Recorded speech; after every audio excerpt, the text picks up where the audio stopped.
마당 한가운데 엄씨가 버티고 서 있었습니다. 손에는 두꺼운 장부, 눈에는 차가운 빛이 담겨 있었죠. 빚을 갚고 싶거든 내 조카 딸을 며느리로 받으시오. 박노모의 얼굴이 하얗게 질렸습니다. 그 아이가 뭐가 문제가 되길래 며느리로 드리라는 겁니까?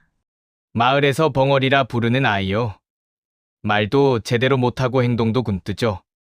하지만 빚을 없애고 싶다면 선택지가 없어요. 박돌쇠가 주먹을 쥐었습니다. 그때 대문이 열리며 고개를 푹 숙인 여인이 들어왔습니다.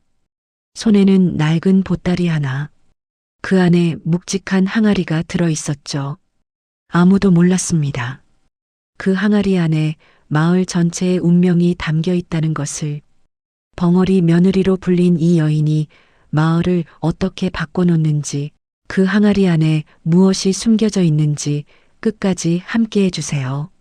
이야기 시작 전 무료인 구독과 좋아요를 눌러주시고 주인공을 위한 응원 댓글로 화이팅이라고 남겨주세요.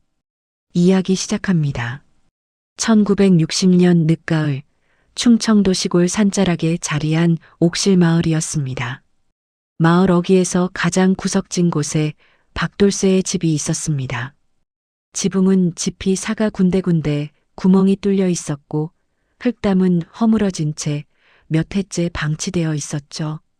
마당 한가운데 놓인 가마솥은 바닥에 검댕이 두껍게 눌어붙어 있었고 부엌 선반에는 빈 그릇 몇 개만 덩그러니 놓여 있었습니다. 박돌쇠는 28살이었지만 얼굴에는 나이보다 훨씬 많은 세월이 새겨져 있었습니다.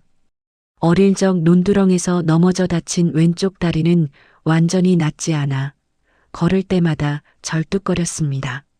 지게를 지고 산에 오르내리며 나무를 약초를 팔아 어머니를 모시는 것이 그의 하루 전부였죠. 어머니 박노모는 58살이었습니다. 평생 논밭에서 일한 손은 마디마디 굳어 있었고 허리는 남 모양으로 굽어 있었습니다. 그래도 새벽이면 가장 먼저 일어나 부뚜막에 불을 지피는 사람이었죠. 그날도 두 사람은 텅 빈 밥상 앞에 마주 앉아 있었습니다. 올가을 냉해로 농사가 통째로 망했고 지게를 지고 나무와 약초를 팔아봤자 몇 푼 안 됐습니다. 솥에는 멀건 죽을 쑤기도 모자랄 만큼 쌀이 없었습니다. 그때 대문 밖에서 묵직한 발소리가 들렸습니다. 느릿느릿하지만 거침없는 발소리였습니다. 그 소리를 들은 순간 박노모의 얼굴이 굳어버렸습니다. 박돌쇠도 숟가락을 내려놓았죠. 두 사람 모두 그 발소리의 주인을 알고 있었습니다. 엄씨였습니다. 마을 장터에서 곡식 가게를 운영하는 엄씨는 50살이 조금 넘은 나이였습니다. 기름기가 흐르는 두루마기를 언제나 말끔히 차려입고 다녔고 손에는 두꺼운 장부를 항상 들고 다녔죠. 겉으로는 인심 좋은 장사꾼처럼 보였지만 마을 사람들은 그를 두려워했습니다. 흉년이 들면 사람들은 어쩔 수 없이 그에게 외상을 얻어야 했고 엄씨는 그때마다 장부에 빠짐없이 적어두었습니다. 그리고 이듬해 봄이 되면 어김없이 찾아와 갚으라고 했죠. 박돌쇠 집의 빚은 이미 4년치가 쌓여 있었습니다. 대문이 삐걱거리며 열렸습니다. 엄씨가 마당으로 들어서며 장부를 펼쳤습니다. 마당을 한 바퀴 둘러보더니 혀를 찼습니다. 해마다 와도 이 집은 나아지는 게 없구려. 박노모가 앞으로 나섰습니다. 이번 가을에도 냉해가 들어 형편이 어렵습니다. 조금만 더 기다려주시면 안 되겠습니까? 엄씨는 장부를 손가락으로 탁탁 두드렸습니다. 표정 하나 변하지 않았습니다. 작년에도 기다렸고 재작년에도 기다렸지요. 이번엔 다른 방법이 없습니다. 그는 잠시 말을 끊었습니다. 마당 안을 천천히 걸으며 가마솥을, 허물어진 담장을, 박돌쇠의 절뚝이는 다리를 차례로 훑어보았습니다. 그러더니 낮은 목소리로 말했습니다. 내 조카 딸을 아드님 아내로 들이시오. 그러면 빚은 모두 없던 일로 하겠소. 박노모의 입술이 파랗게 변했습니다. 박돌쇠가 자리에서 일어섰습니다. 그건 사람을 물건처럼 여기는 말씀입니다. 그럼 내일 당장 빚을 다 갚으시겠소? 엄씨의 목소리는 더욱 낮아졌습니다. 두 사람은 아무 말도 할 수 없었습니다. 집을 빼앗기면 갈 곳이 없었습니다. 박노모의 손이 천천히 떨리기 시작했습니다. 알겠습니다. 며느리로 받겠습니다. 목소리는 가늘었지만 또렷했습니다. 엄씨가 고개를 끄덕이며 손짓을 했습니다. 그때 대문 밖에서 기척이 났습니다. 조용하고 작은 기척이었죠. 대문이 열리며 순이가 들어왔습니다. 22살의 순이는 고개를 깊이 숙인 채 천천히 걸어 들어왔습니다. 손에는 낡은 천보따리 하나가 들려 있었습니다. 옷가지 몇 벌이 전부인 듯 보였지만 보따리 한쪽이 단단하게 볼록 솟아 있었습니다. 그 안에 항아리가 하나 들어 있었죠. 박노모는 순이를 바라보았습니다. 얼굴은 단정했고 눈매는 조용했습니다. 옷은 낡았지만 깨끗하게 입고 있었습니다. 그런데 마당에 발을 딛는 순간 순이의 눈이 땅을 향했습니다. 발밑의 흙을 바라보는 그 눈빛은 두려움이 아니었습니다. 무언가를 읽는 사람의 눈빛이었습니다. 엄씨가 순이의 등을 가볍게 밀었습니다. 이제부터 여기가 내 집이다. 알았지? 순이는 고개를 끄덕였습니다.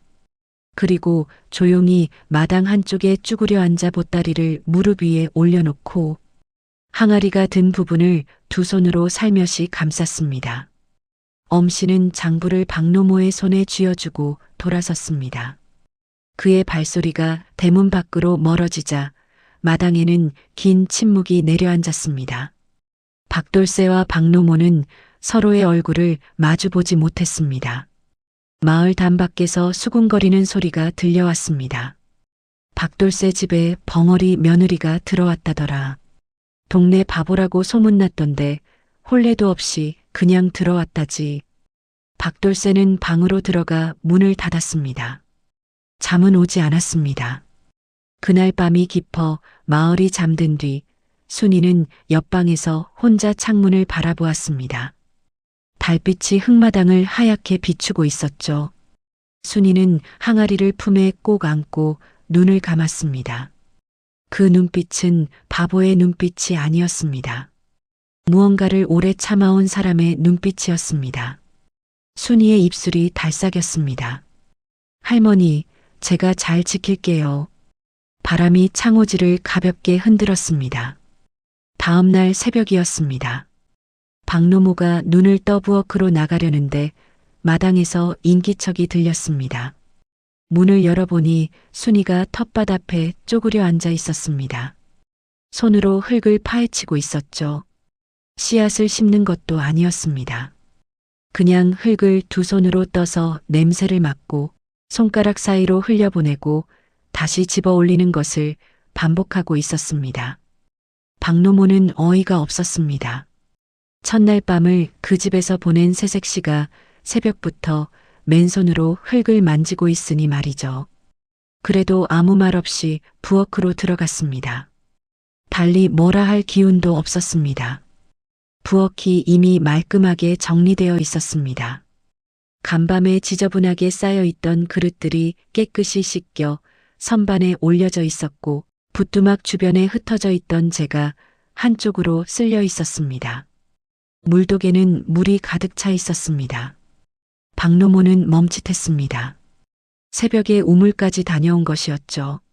마당을 보니 순이가 이번엔 빗자루를 들고 마당을 쓸고 있었습니다. 발소리 하나 내지 않고 조용히 쓸어나가는 모습이었습니다. 밥은 먹었느냐? 순이가 고개를 저었습니다. 그럼 들어와 같이 먹자. 순이는 빗자루를 담장 옆에 세워두고 조용히 따라 들어왔습니다. 밥상에 앉은 순이는 말이 없었습니다. 박돌쇠도 말이 없었습니다. 세 사람은 묵묵히 숟가락을 들었습니다. 밥상은 초라했습니다. 묽은 보리죽과 간장 종지가 전부였죠. 그런데 순이는 불평 한마디 없이 천천히 먹었습니다. 숟가락을 내려놓을 때까지 시선은 밥그릇에만 고정되어 있었습니다. 박돌새는 그 모습을 곁눈으로 바라보았습니다. 어눌하다는 소문은 들었지만 밥 먹는 모습만큼은 단정했습니다. 며칠이 지났습니다. 순이는 매일 새벽 가장 먼저 일어났습니다. 물을 깃고 부엌을 쓸고 아침밥을 지었습니다. 말은 거의 하지 않았지만 손발은 쉬는 법이 없었죠. 박노모는 며느리를 대하는 마음이 조금씩 풀려갔습니다. 바보라더니 이렇게 부지런한 아이였습니다. 그러던 어느 날이었습니다. 순이가 마을 동쪽 농길을 걷다가 갑자기 걸음을 멈췄습니다. 그곳은 마을에서 농사를 제일 잘 짓기로 소문난 오씨 영감의 논이었습니다. 순이는 논두렁을 한참 바라보더니 갑자기 무릎을 꿇고 앉아 논두렁 옆 흙을 손으로 더듬기 시작했습니다. 지나가던 마을 안악들이 발걸음을 멈췄습니다. 저게 뭐하는 짓이래? 박돌새 집 벙어리 며느리잖아. 역시 제 정신이 아닌가 봐. 수군거림이 커질 때쯤 순이는 자리에서 일어나 집으로 달려갔습니다. 잠시 뒤 손에 돌멩이 여러 개를 들고 다시 나타났습니다. 그리고 논두렁 옆에 돌을 하나씩 쌓기 시작했습니다. 마침 논에 나왔던 오씨 영감이 그 모습을 보고 달려왔습니다. 이게 무슨 짓이야? 남의 논에 손대지 마. 영감이 순이의 팔을 잡아 끌었습니다. 순이는 저항하지 않았습니다. 그냥 잡힌 채로 논두렁을 바라보고 있었죠. 소동을 듣고 박노모와 박돌새가 달려왔습니다. 박노모는 얼굴이 화끈거렸습니다. 영감님, 죄송합니다. 제가 단단히 이르겠습니다. 단단히 이르긴요. 저런 아이를 왜 집 밖을 돌아다니게 내버려 둡니까? 마을 사람들이 하나둘 모여들었습니다. 수군거림이 사방에서 들렸습니다. 역시 벙어리라 제 정신이 아닌 거야. 박돌새 집 팔자가 참 기구하네. 박노모는 사람들이 돌아간 뒤 순이를 방으로 데리고 들어갔습니다. 왜 그런 짓을 한 게냐? 남의 논에 손을 대면 안 된다. 순이는 고개를 숙이고 있다가 천천히 입을 열었습니다. 말이 느렸지만 또렷했습니다. 거기 돌이 없으면 봄에 물이 다 빠져요. 논이 마르면 모가 죽어요. 박노모는 말문이 막혔습니다. 박돌새는 방문 밖에서 그 말을 들었습니다. 논두렁 옆에 돌을 쌓으면 물이 빠지는 것을 막을 수 있다는 것, 농사를 지어본 사람이라면 아는 이치였습니다. 하지만 저 아이가 그것을 어떻게 알았는지가 문제였죠. 땅이 말해줬어요. 순이가 덧붙였습니다. 박노모는 한숨을 쉬었습니다. 그게 맞는 말이라도 남의 논에 허락 없이 손 떼면 안 된다. 알겠느냐? 순이는 고개를 끄덕였습니다. 그런데 그 눈빛이 묘했습니다. 잘못을 뉘우치는 눈빛이 아니었습니다. 자신이 한 일이 틀리지 않았다는 것을 알면서도 조용히 받아들이는 눈빛이었죠. 그날 저녁 박돌새는 혼자 논두렁 쪽으로 나가보았습니다. 순이가 돌을 쌓으려 했던 자리였습니다. 손으로 흙을 만져보니 다른 곳보다 훨씬 무르고 물기가 많았습니다. 비가 한번 세게 오면 이쪽이 먼저 무너질 것 같은 자리였습니다. 박돌새는 천천히 일어서서 집 쪽을 바라보았습니다. 방 안에 불빛이 새어나오고 있었습니다. 순이가 혼자 앉아 항아리를 어루만지고 있는 그림자가 창호지에 비쳤습니다. 박돌새는 한참 그 자리에 서 있었습니다. 가슴 한쪽이 무언가에 걸린 것처럼 무거웠습니다. 바보라는 소문이 있는 아이였습니다. 그런데 그 눈빛과 그 말이 자꾸 머릿속에 걸렸습니다. 그 밤 달이 유난히 밝았습니다. 2월이 지나고 3월이 왔습니다. 옥실마을에 봄 기운이 돌기 시작했습니다. 산자락에 연두빛이 번지고 논밭 여기저기서 괭이 소리가 들렸습니다. 씨앗을 뿌릴 준비를 하는 소리였죠. 마을 사람들은 저마다 씨앗 자루를 꺼내 들고 밭으로 나섰습니다. 그런데 그의 봄은 시작부터 심상치 않았습니다. 밤 기온이 좀처럼 오르지 않았습니다. 낮에는 햇볕이 들었다가 밤이 되면 다시 냉기가 내려앉는 날씨가 반복되었습니다. 마을 어른들은 입술을 깨물며 하늘을 올려다보았습니다. 냉해가 다시 올 것 같은 기운이었죠. 그래도 씨앗을 뿌리지 않을 수는 없었습니다. 봄을 놓치면 1년 농사가 통째로 날아가는 것이었으니까요. 박노모도 씨앗 자루를 꺼냈습니다. 작년 가을에 남겨둔 씨앗이었는데 냉해를 맞은 탓에 절반은 이미 썩어 있었습니다. 쓸만한 것만 추려도 밭 두 떼기를 채우기가 빠듯했습니다. 박노모가 한숨을 쉬며 자루를 들고 밭으로 나가려는데 순이가 앞을 막아섰습니다. 어머니, 잠깐요. 박노모가 멈칫했습니다. 순이가 먼저 말을 건넨 것은 집에 온 뒤 처음이었습니다. 순이는 방으로 들어가더니 보따리 안에서 항아리를 꺼내 들고 나왔습니다. 집에 올 때부터 손에서 놓지 않던 바로 그 항아리였습니다. 뚜껑을 열자 구수하고 묵은 냄새가 퍼졌습니다. 항아리 안에는 여러 종류의 씨앗이 가득 담겨 있었습니다. 크기도 색깔도 제각각이었죠. 이게 뭐냐? 할머니 씨앗이에요. 우리 할머니 때부터 내려온 거예요. 박노모는 항아리 안을 들여다보았습니다. 씨앗들은 윤기가 돌았습니다. 오래된 것인데도 상한 것이 하나도 없었습니다. 이걸 심으면 냉해에도 버텨요. 땅이 차가워도 뿌리를 내려요. 박노모는 반신반의했습니다. 평생 농사를 지었지만 저런 씨앗은 처음 보았습니다. 그러나 달리 방법이 없었습니다. 가진 씨앗으로는 밭을 절반도 채울 수 없었으니까요. 어디에 어떻게 심으면 되느냐? 순이는 항아리를 들고 밭으로 나갔습니다. 밭 이랑을 따라 천천히 걸으며 흙을 손으로 짚어보았습니다.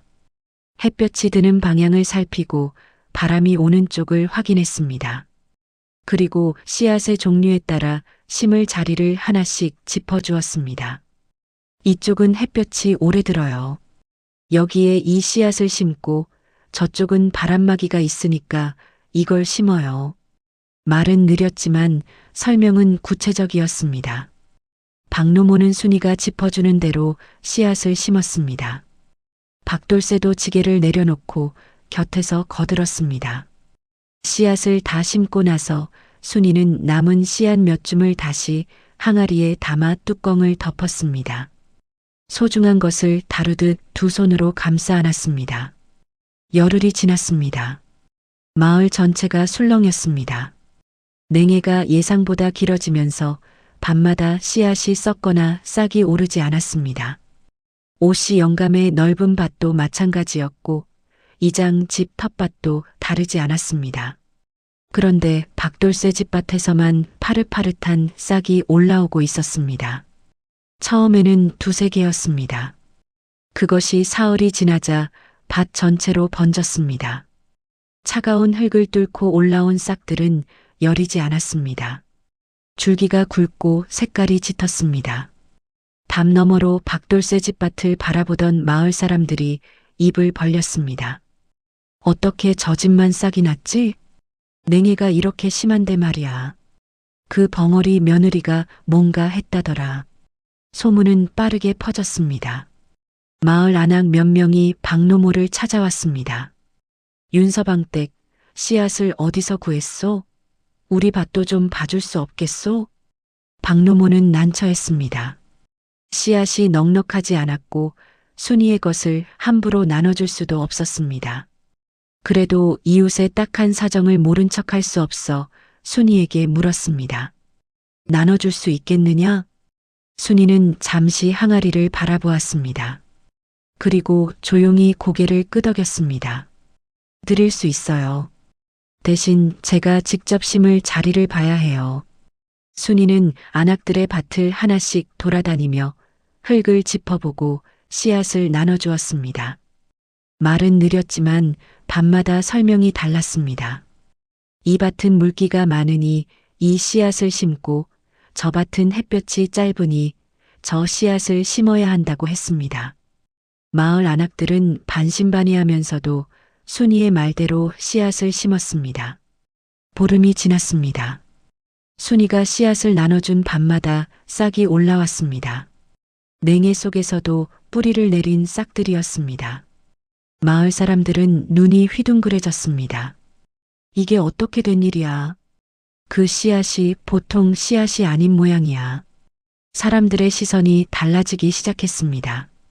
조롱하던 눈빛 대신 신기해하는 눈빛이 섞였습니다. 박노모는 오랜만에 어깨를 펼 수 있었습니다.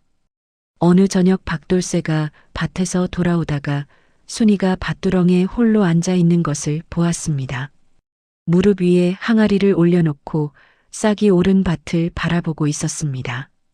바람이 불어와 순이의 머리카락을 흩뜨렸지만 순이는 움직이지 않았습니다. 박돌쇠는 말을 걸어야 할지 몰라 잠시 그 자리에 서 있었습니다. 그러다 천천히 다가가 옆에 앉았습니다. 그 씨앗 오래된 거요? 순이가 고개를 끄덕였습니다. 우리 할머니가 주셨어요. 어떤 땅에서도 뿌리를 내리는 씨앗이라고 했어요. 할머니가 어디 계시오?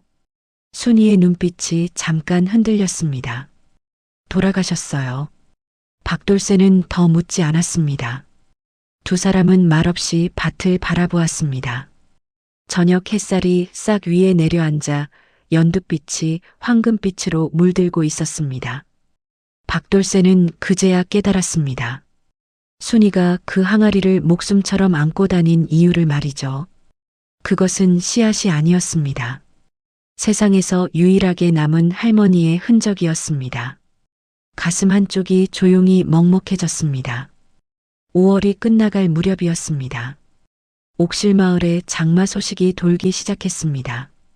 하늘이 며칠째 낮게 깔려 있었고 바람 냄새가 달랐습니다. 논밭에 모를 심은 지 얼마 되지 않은 때였습니다. 마을 사람들은 장마가 일찍 오면 모가 쓸려 내려갈까봐 걱정했습니다. 그런데 순이의 행동이 또 이상해졌습니다. 어느 날 아침 순이는 밥을 짓다 말고 부엌에서 나왔습니다. 마을 동쪽 어귀를 바라보더니 갑자기 괭이를 들고 걸어가기 시작했습니다. 박노모가 뒤따라 나왔습니다. 어디 가는 게냐? 순이는 대답 없이 걸음을 재촉했습니다. 마을 동쪽 어귀에는 오래된 공터가 있었습니다. 마을과 산 사이에 낀 자리로 자풀만 우거진 곳이었죠. 순이는 그 공터 한가운데 서서 발로 땅을 밟아보고 손으로 흙을 파헤쳤습니다. 그러더니 괭이를 들고 땅을 파기 시작했습니다. 도랑을 파는 것이었습니다. 마침 지나가던 마을 이장이 그 모습을 보고 달려왔습니다. 이 사람아, 거기서 뭐 하는 거요? 순이는 멈추지 않았습니다. 괭이질을 계속하며 땅을 파나갔습니다. 당장 멈추시오.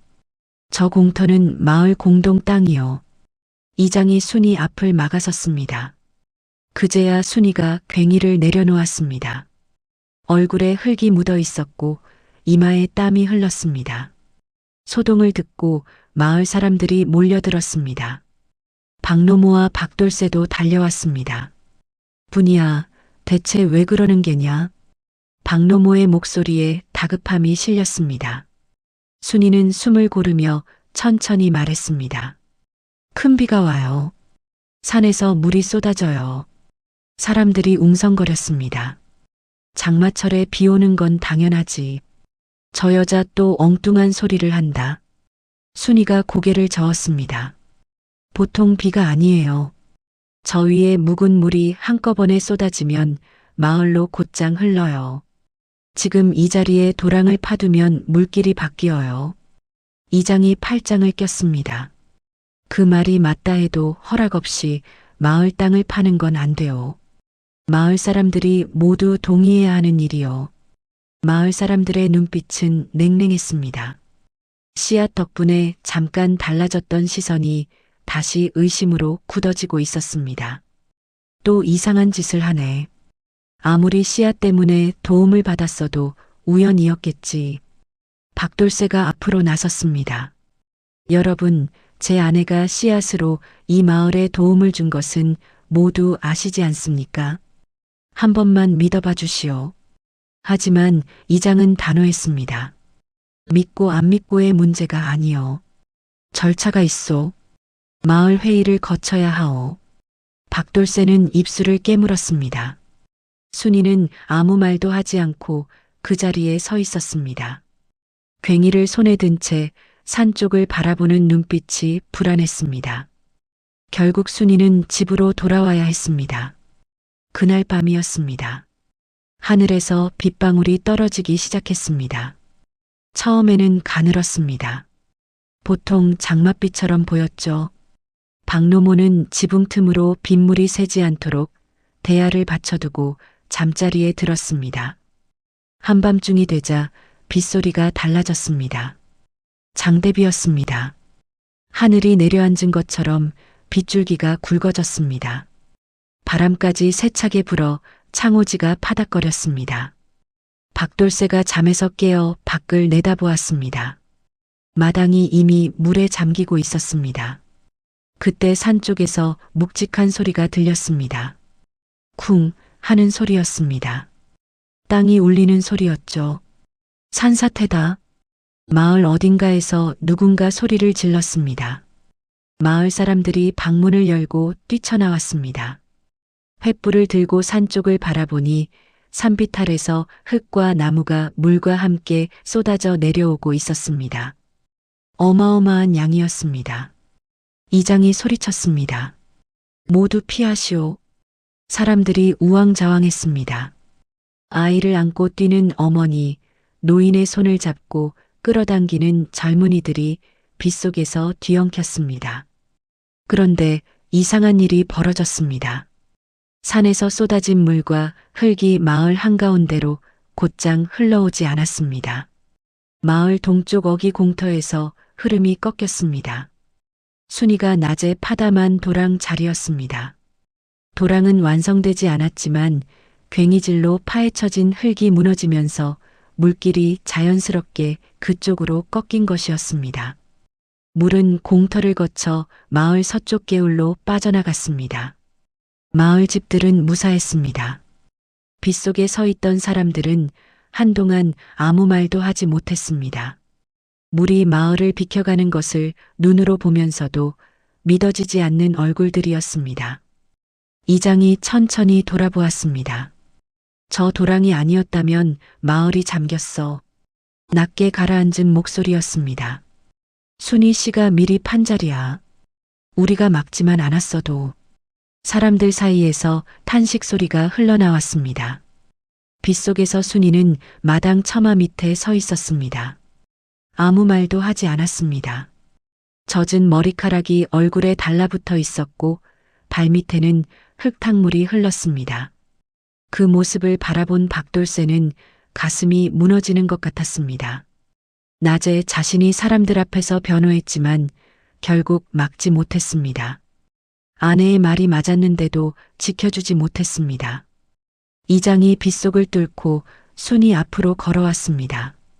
그리고 깊이 허리를 숙였습니다. 미안하오. 정말 미안하오. 마을 사람들도 하나둘 고개를 숙였습니다. 순이는 고개를 저었습니다. 괜찮아요. 마을이 무사하면 됐어요. 그 짧은 말 한마디가 빗소리 속으로 스며들었습니다. 박돌쇠는 순이의 곁으로 다가갔습니다. 아무 말 없이 자신의 도롱이를 벗어 순이의 어깨에 걸쳐 주었습니다. 순이가 박돌쇠를 올려다보았습니다. 두 사람은 그렇게 빗속에 나란히 서 있었습니다. 비는 밤새 내렸습니다. 하지만 마을은 안전했습니다. 홍수가 지나간 뒤 마을에는 한동안 평화가 찾아왔습니다. 순이를 바라보는 마을 사람들의 눈빛이 완전히 달라졌습니다. 길에서 마주치면 먼저 고개를 숙였고 우물가에서 만나면 자리를 양보했습니다. 박노모는 오랜만에 장에 나가 고개를 들고 다닐 수 있었습니다. 박돌새도 나무를 하러 산에 오르내리는 발걸음이 전보다 가벼워졌습니다. 순이는 달라진 것이 없었습니다. 여전히 새벽에 가장 먼저 일어나 물을 깃고 밥을 지었습니다. 밭에 나가 싹이 오른 작물을 살피고 일항을 도두었습니다. 마을 사람들이 칭찬을 해도 수줍게 고개를 숙일 뿐이었습니다. 그 모습이 오히려 사람들의 마음을 더 깊이 움직였습니다. 그러던 어느 날 오후였습니다. 마을 어귀에서 낯선 발소리가 들렸습니다. 구두 소리였습니다. 옥실 마을에서는 들을 수 없는 소리였죠. 마을 사람들이 하나둘 나와 바라보았습니다. 서울에서 온 양복쟁이 2명이었습니다. 반듯하게 재단된 양복에 서류 가방을 든 모습이 마을 풍경과 전혀 어울리지 않았습니다. 그리고 그 뒤를 따라 들어오는 사람이 있었습니다. 엄씨였습니다. 석 달 만에 나타난 엄씨는 여전히 기름진 두루마기 차림이었습니다. 얼굴에는 여유로운 미소가 걸려 있었습니다. 마을 이장을 찾아간 엄씨는 양복쟁이들을 소개했습니다. 서울개발회사에서 나오신 분들이요. 정부 새마을 사업과 연계해서 이 마을 일대를 개발하겠다는 계획을 가지고 오셨소. 이장의 눈썹이 올라갔습니다. 개발이라니 갑자기 무슨 말씀이요? 양복쟁이 중 한 명이 서류 가방을 열었습니다. 두툼한 서류 묶음을 꺼내 이장 앞에 펼쳤습니다. 옥실마을 일대 토지를 수용해서 농업단지로 개발하는 계획입니다. 정부 허가도 이미 났습니다. 여기 토지 수용 동의서에 도장만 찍으시면 됩니다. 이장은 서류를 들여다보았습니다. 보상금 액수가 적혀 있었습니다. 땅값의 절반도 되지 않는 금액이었습니다. 이 금액이 전부요? 우리 땅이 이것밖에 안 된다는 말이요? 농촌 땅은 다 이 정도입니다. 개발이 되면 나중에 더 받으실 수 있어요. 마을 사람들이 하나둘 모여들었습니다. 서류를 돌려보며 수군거렸습니다. 보상금이 터무니없이 적었지만 정부 사업이라는 말에 선뜻 반박하는 사람이 없었습니다. 1967년에 농촌 사람들에게 서울에서 온 양복쟁이와 관인이 찍힌 서류는 거스를 수 없는 권위처럼 보였습니다. 엄씨가 슬며시 끼어들었습니다. 다들 어려운 살림에 이 정도 돈이면 새 출발을 할 수 있지 않겠소? 내가 다 여러분을 생각해서 이 자리를 마련한 것이요. 그때였습니다. 뒤쪽에서 조용한 목소리가 들렸습니다. 그 서류, 날짜가 잘못됐어요. 사람들이 돌아보았습니다. 순이었습니다. 박돌새 옆에 서서 서류를 바라보고 있었습니다. 엄씨의 얼굴이 굳었습니다. 벙어리 바보가 무슨 소리를 하는 거요? 순이는 엄씨를 바라보지 않았습니다. 이장에게 한 발 다가서며 말했습니다. 이장님, 저 서류에 적힌 정부 허가 날짜가 이달로 되어 있어요. 그런데 저 위에 도장 날짜는 지난달이에요. 허가가 나기 전에 도장이 찍힌 거예요. 마을 사람들이 서류를 다시 들여다보았습니다. 이장이 날짜를 손으로 짚어가며 확인했습니다. 순이의 말이 맞았습니다. 허가 날짜와 도장 날짜가 어긋나 있었습니다.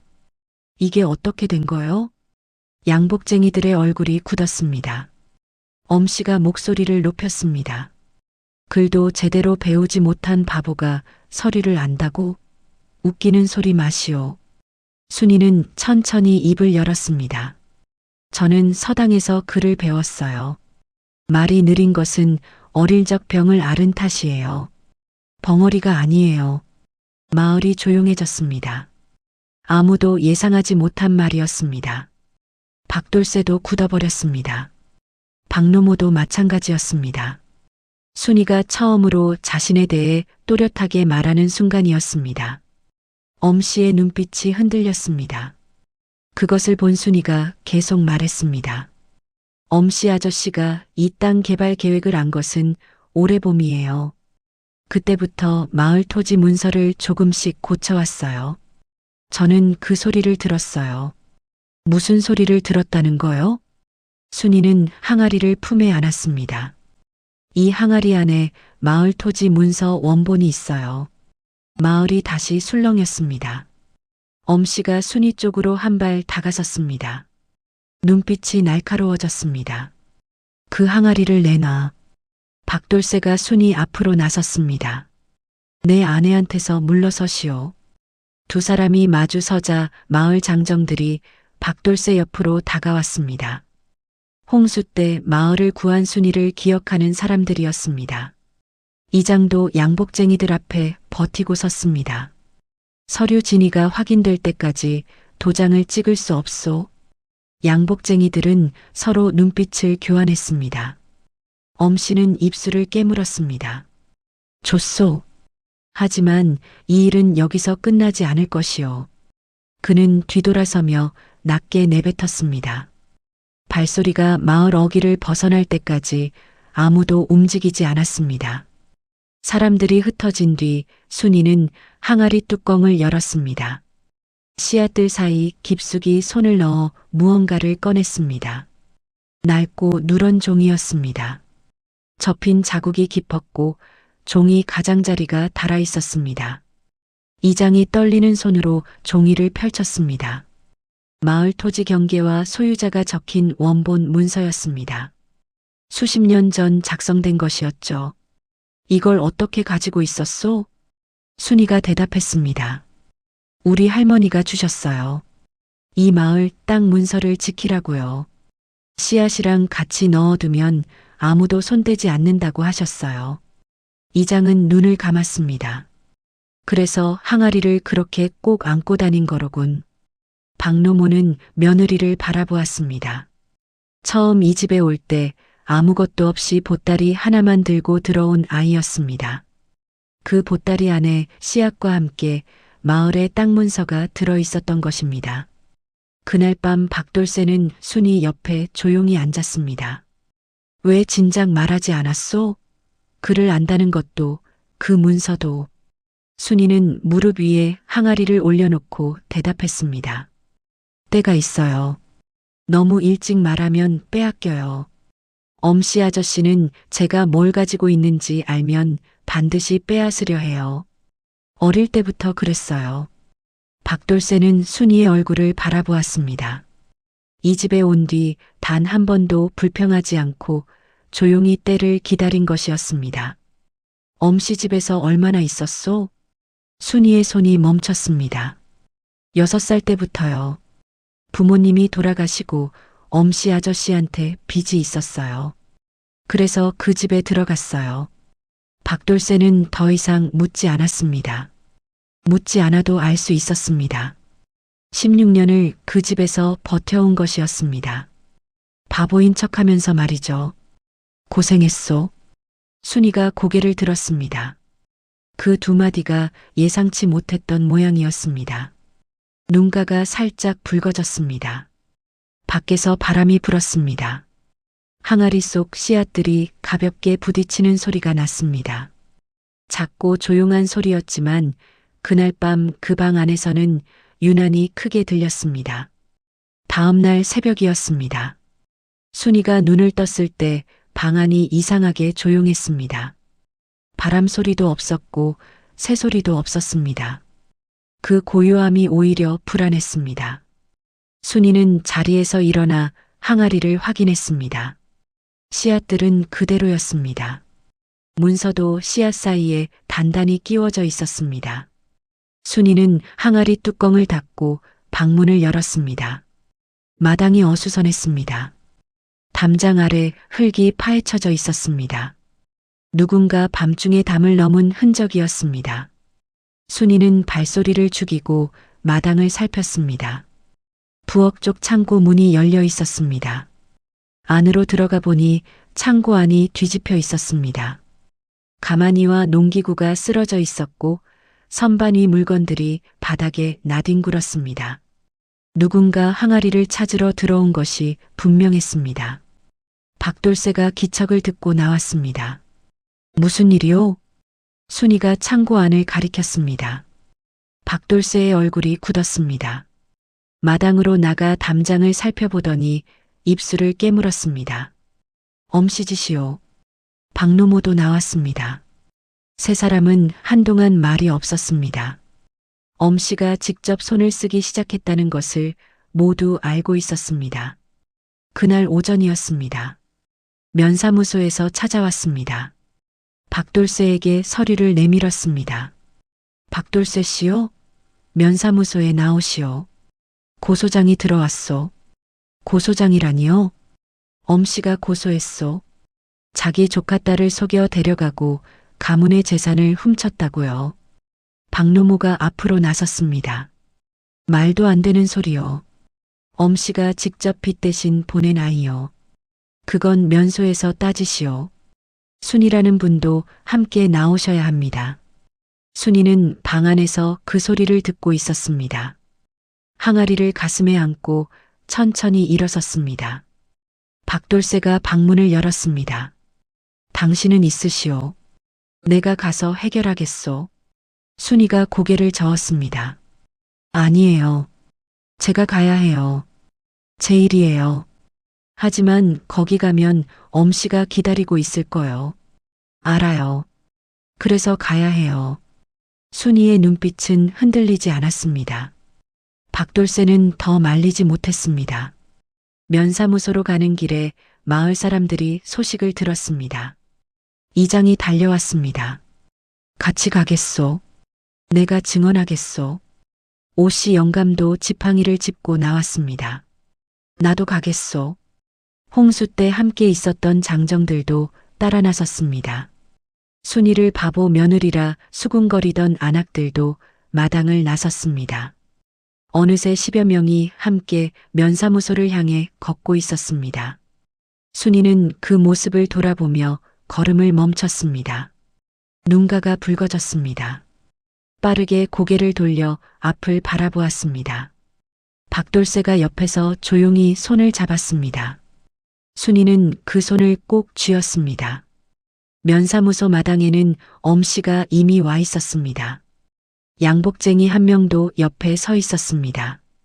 엄씨는 순이 일행이 들어오는 것을 보자 비웃음을 지었습니다.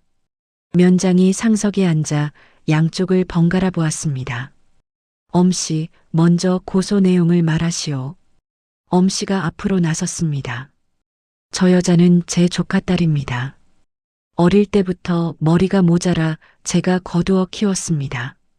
그런데 박돌쇠가 빚을 핑계로 저 아이를 깨어내고 우리 집 가문 재산인 토지 문서까지 훔쳐 달아났습니다. 면장이 순이를 보았습니다. 순이라고 했소? 할 말이 있소? 순이가 앞으로 나섰습니다. 항아리를 두 손으로 들고 면장 앞에 섰습니다. 숨을 한번 고르고 천천히 말을 시작했습니다. 면장님, 저는 6살 때 부모님을 잃었습니다. 아버지가 엄씨에게 빚이 있었고 갚지 못한 채 돌아가셨습니다. 그래서 저는 빚 대신 엄씨 집으로 들어갔습니다. 엄씨가 끼어들었습니다. 내가 불쌍해서 거둔 거요. 면장이 손을 들어 막았습니다. 계속하시오. 엄씨 집에서 저는 16해를 살았습니다. 밥 짓고 빨래하고 농사일을 했습니다. 그것은 괜찮았습니다. 그런데 엄씨는 제게 다른 것도 시켰습니다. 면장의 눈썹이 올라갔습니다.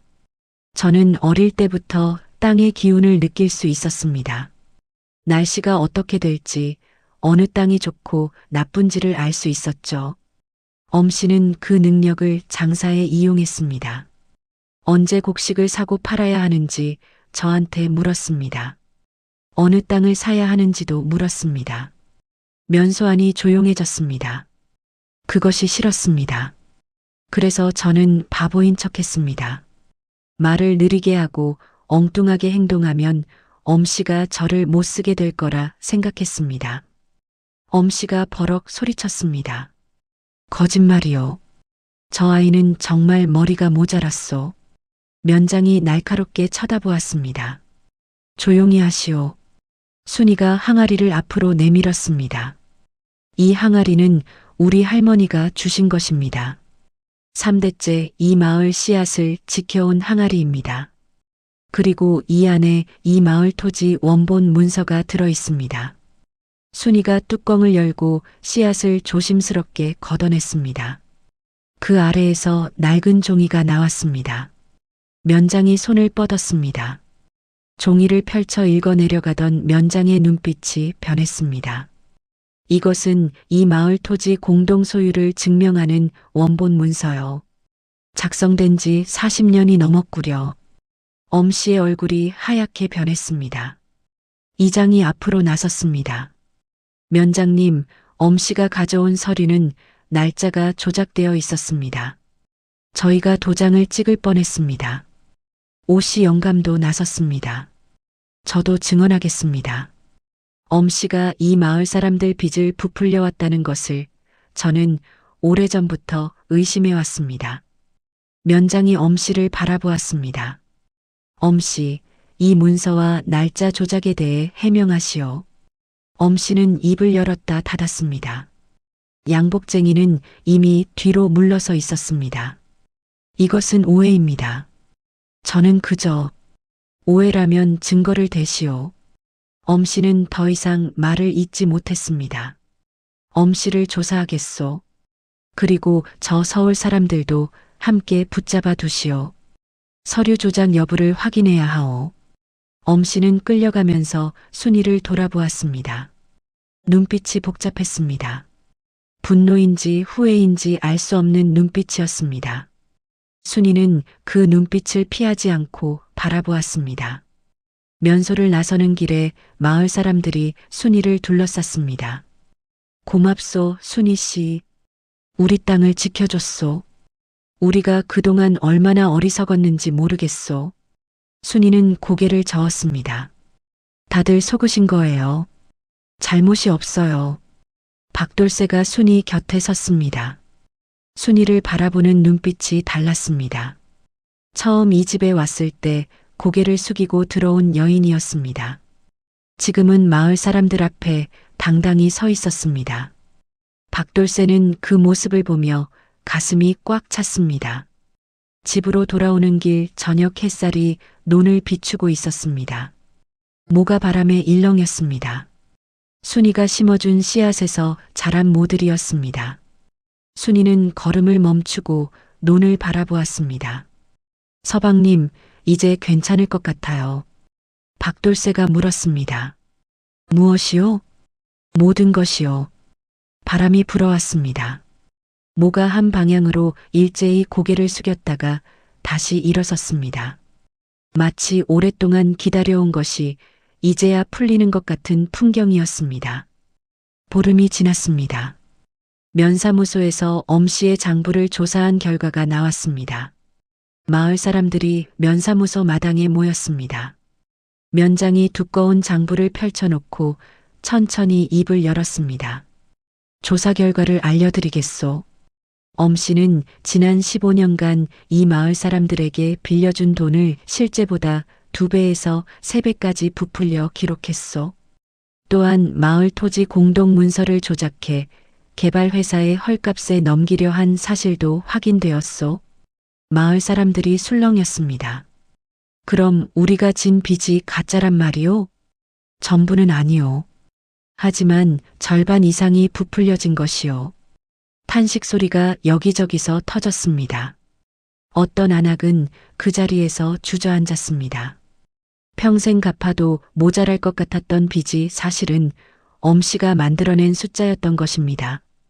억울함과 분노가 뒤섞인 울음소리가 마당에 번졌습니다. 면장이 말을 이었습니다.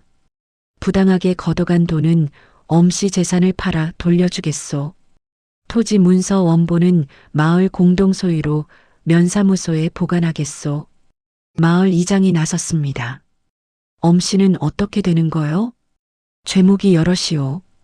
재산 편취, 문서 조작, 외지인과 결탁해 마을 토지를 빼앗으려 한 죄까지 합하면 엄한 형벌이 마땅하오. 그때 뒤쪽에서 조용한 목소리가 들렸습니다. 면장님, 한 말씀 드려도 되겠습니까? 순이었습니다. 사람들이 길을 열었습니다. 순이가 천천히 앞으로 걸어 나왔습니다. 가혹하게 벌하지 않으셨으면 합니다. 마을이 조용해졌습니다. 이장이 눈을 크게 떴습니다.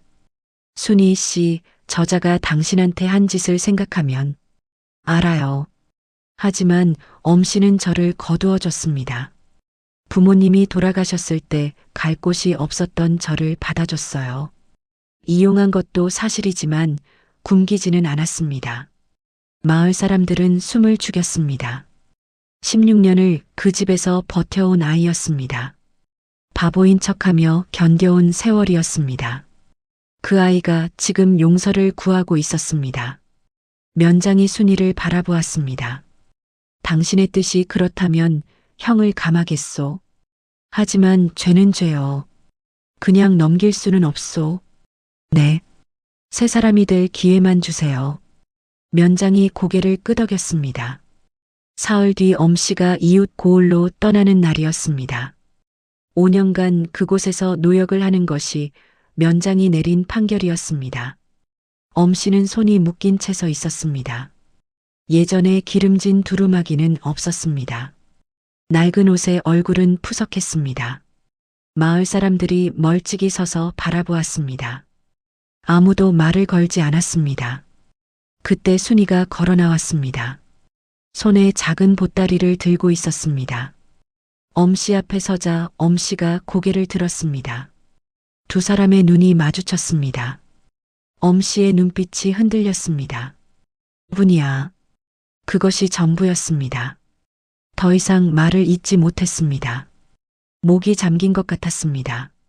순이가 보따리를 내밀었습니다. 가시는 길에 드세요. 제가 쌌어요.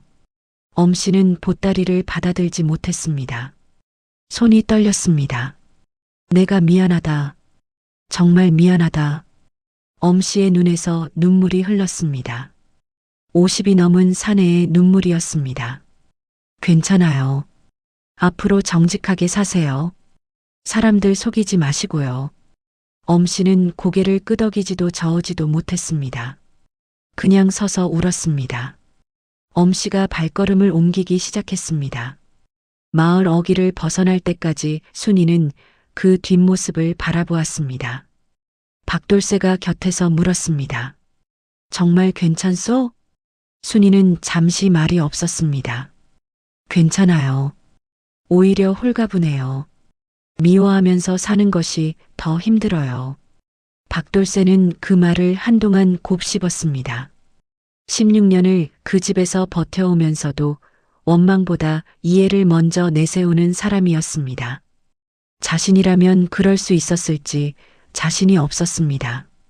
마을로 돌아오는 길에 사람들이 순이를 둘러쌌습니다. 순이 씨, 당신은 참으로 대단한 사람이요. 우리는 벙어리라고 놀렸는데 정작 속이 꽉 찬 것은 당신이었구려. 아낙 한 명이 순이의 손을 잡았습니다. 눈이 빨개져 있었습니다. 우리가 너무 몰랐소. 용서하시오. 순이가 고개를 저었습니다. 다들 저를 믿어주셔서 감사해요. 면사무소까지 함께 와주셨잖아요. 그걸로 충분해요. 박노모는 사람들 뒤에서 며느리를 바라보고 있었습니다. 처음 이 집에 왔을 때 엄씨한테 등 떠밀려 들어온 아이였습니다. 낡은 보따리 하나 들고 마당에 쭈그려 앉아 흙을 만지던 아이였습니다.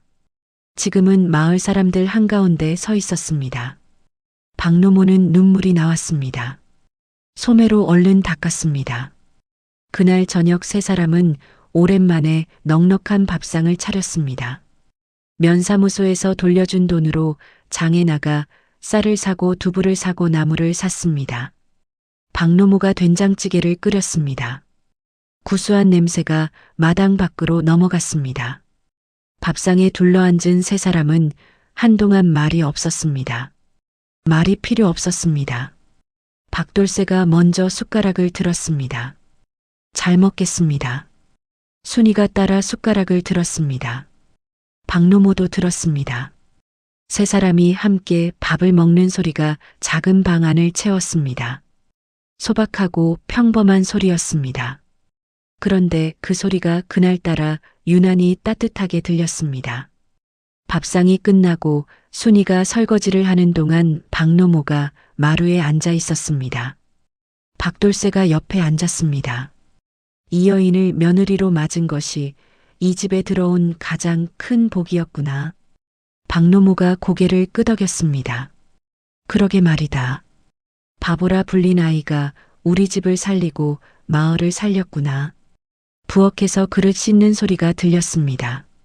물소리가 리듬을 타듯 규칙적으로 이어졌습니다. 그날 밤 순이는 혼자 마당으로 나왔습니다. 하늘에 별이 가득했습니다. 항아리를 품에 안고 하늘을 올려다보았습니다. 어머니, 아버지, 저 이제 괜찮아요. 좋은 분들을 만났어요. 바람이 불어왔습니다. 순이의 머리카락을 가볍게 쓰다듬는 것 같았습니다. 마치 오래전 돌아가신 부모님이 딸의 머리를 어루만지는 것 같았습니다. 순이는 눈을 감았습니다. 그 바람이 식어지기 전까지 한동안 그 자리에 서 있었습니다. 가을이 왔습니다. 옥실마을 들판이 황금빛으로 물들었습니다. 벼이삭이 고개를 숙이고 밤마다 작물이 탐스럽게 익었습니다.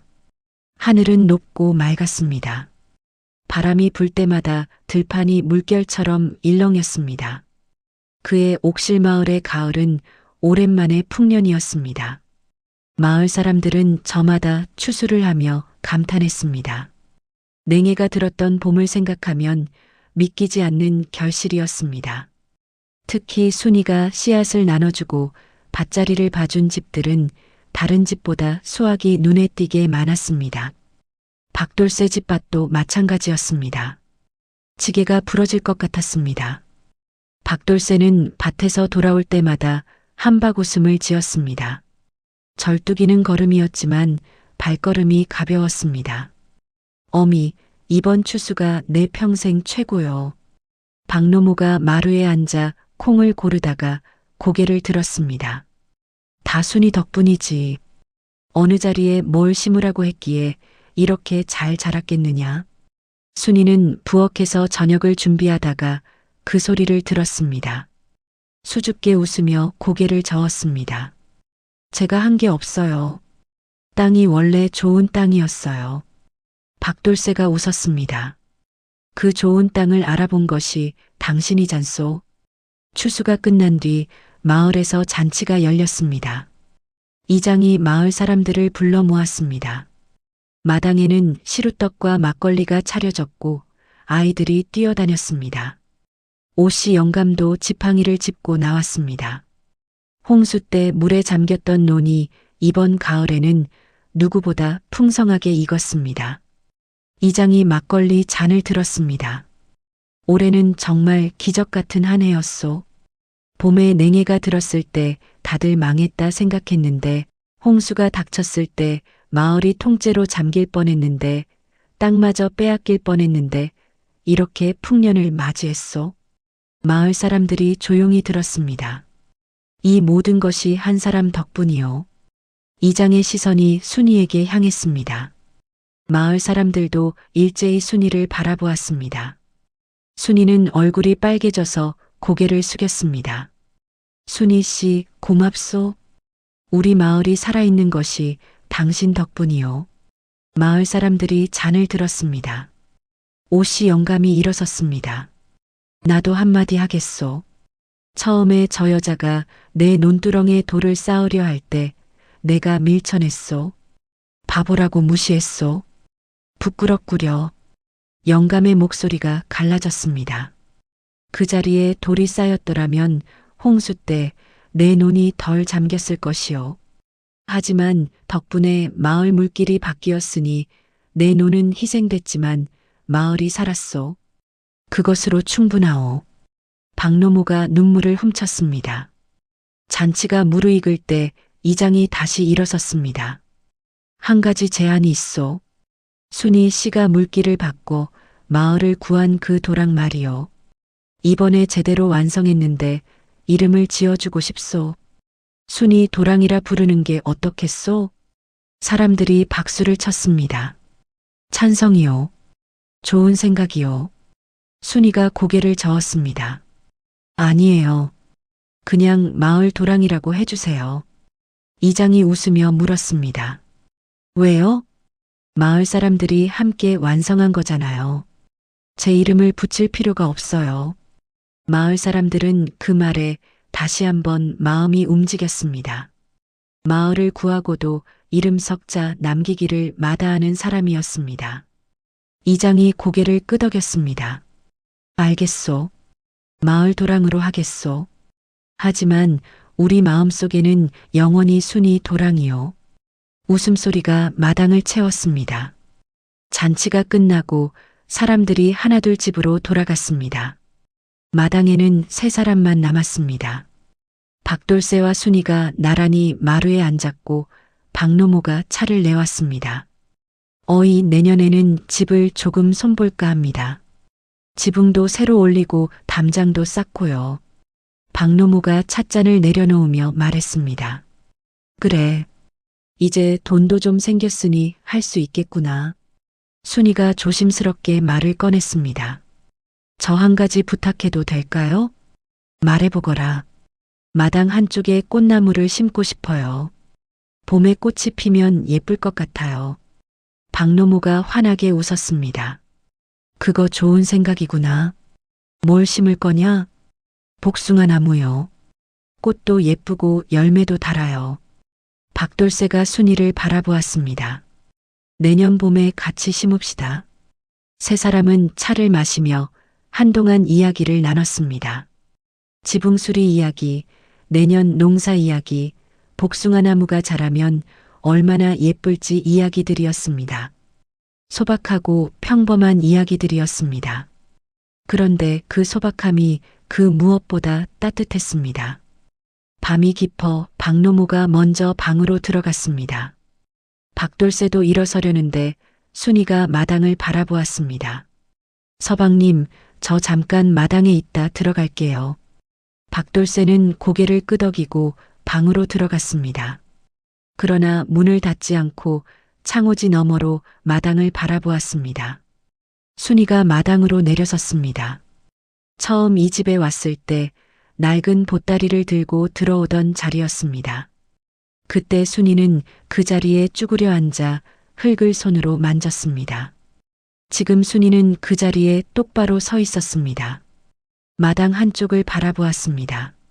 첫날 밤 몰래 심어둔 들꽃이 그 자리에 있었습니다. 봄에 심은 것이 가을이 되도록 무성하게 자랐습니다. 작고 여린 꽃이 어둠 속에서도 하얗게 빛났습니다. 순이가 그 앞에 무릎을 꿇고 앉았습니다. 할머니, 씨앗 잘 지켰어요. 땅 문서도 지켰어요. 바람이 불었습니다. 들꽃이 흔들렸습니다. 어머니, 아버지, 저 정말 행복해요. 여기가 제 집이에요. 순이의 눈에서 눈물이 흘렀습니다. 슬픔의 눈물이 아니었습니다. 오랫동안 참아온 것이 마침내 풀리는 눈물이었습니다. 창호지 너머에서 박돌새가 그 모습을 바라보았습니다. 방문을 열고 마당으로 내려왔습니다. 순이 옆에 조용히 앉았습니다. 울지 마시오. 울고 싶어서 우는 게 아니에요. 그냥 나와요. 그러면 실컷 우시오. 순이가 피식 웃었습니다. 눈물이 맺힌 채 웃는 얼굴이었습니다. 박돌새가 순이의 손을 잡았습니다. 당신이 이 집에 온 뒤로 모든 것이 달라졌소. 밥상도 달라지고 마당도 달라지고 나도 달라졌소. 저도요. 여기 오기 전에는 내가 어디 있어야 하는 사람인지 몰랐어요. 이제는 알아요. 어디요? 순이가 마당을 둘러보았습니다. 낡은 지붕, 허물어진 담장, 어둠 속에 하얗게 빛나는 들꽃. 그 모든 것을 천천히 눈에 담았습니다. 여기요. 이 자리에요. 두 사람은 한동안 말없이 마당에 앉아 있었습니다. 하늘에 별이 가득했습니다. 마을 어디선가 늦은 귀뚜라미 소리가 들렸습니다. 바람이 불어와 들꽃을 흔들었습니다. 씨앗 하나가 좋은 땅을 만나 뿌리를 내렸습니다. 뿌리는 깊어졌고 줄기는 단단해졌습니다. 그리고 마침내 꽃을 피웠습니다. 그 꽃은 한 집에만 머물지 않았습니다. 바람을 타고 마을 전체로 번져나갔습니다. 냉해의 강한 씨앗처럼, 홍수를 막아낸 물길처럼, 조작된 문서로부터 지켜낸 땅처럼 그 온기는 오래도록 옥실마을에 남았습니다. 옛말에 이런 말이 있습니다.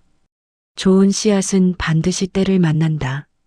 그리고 한번 뿌리를 내리면 어떤 바람에도 쓰러지지 않는다. 사람도 그렇습니다. 바보라 불리고 벙어리라 무시당해도 그 마음 안에 좋은 씨앗이 담겨 있다면 반드시 꽃을 피울 날이 옵니다.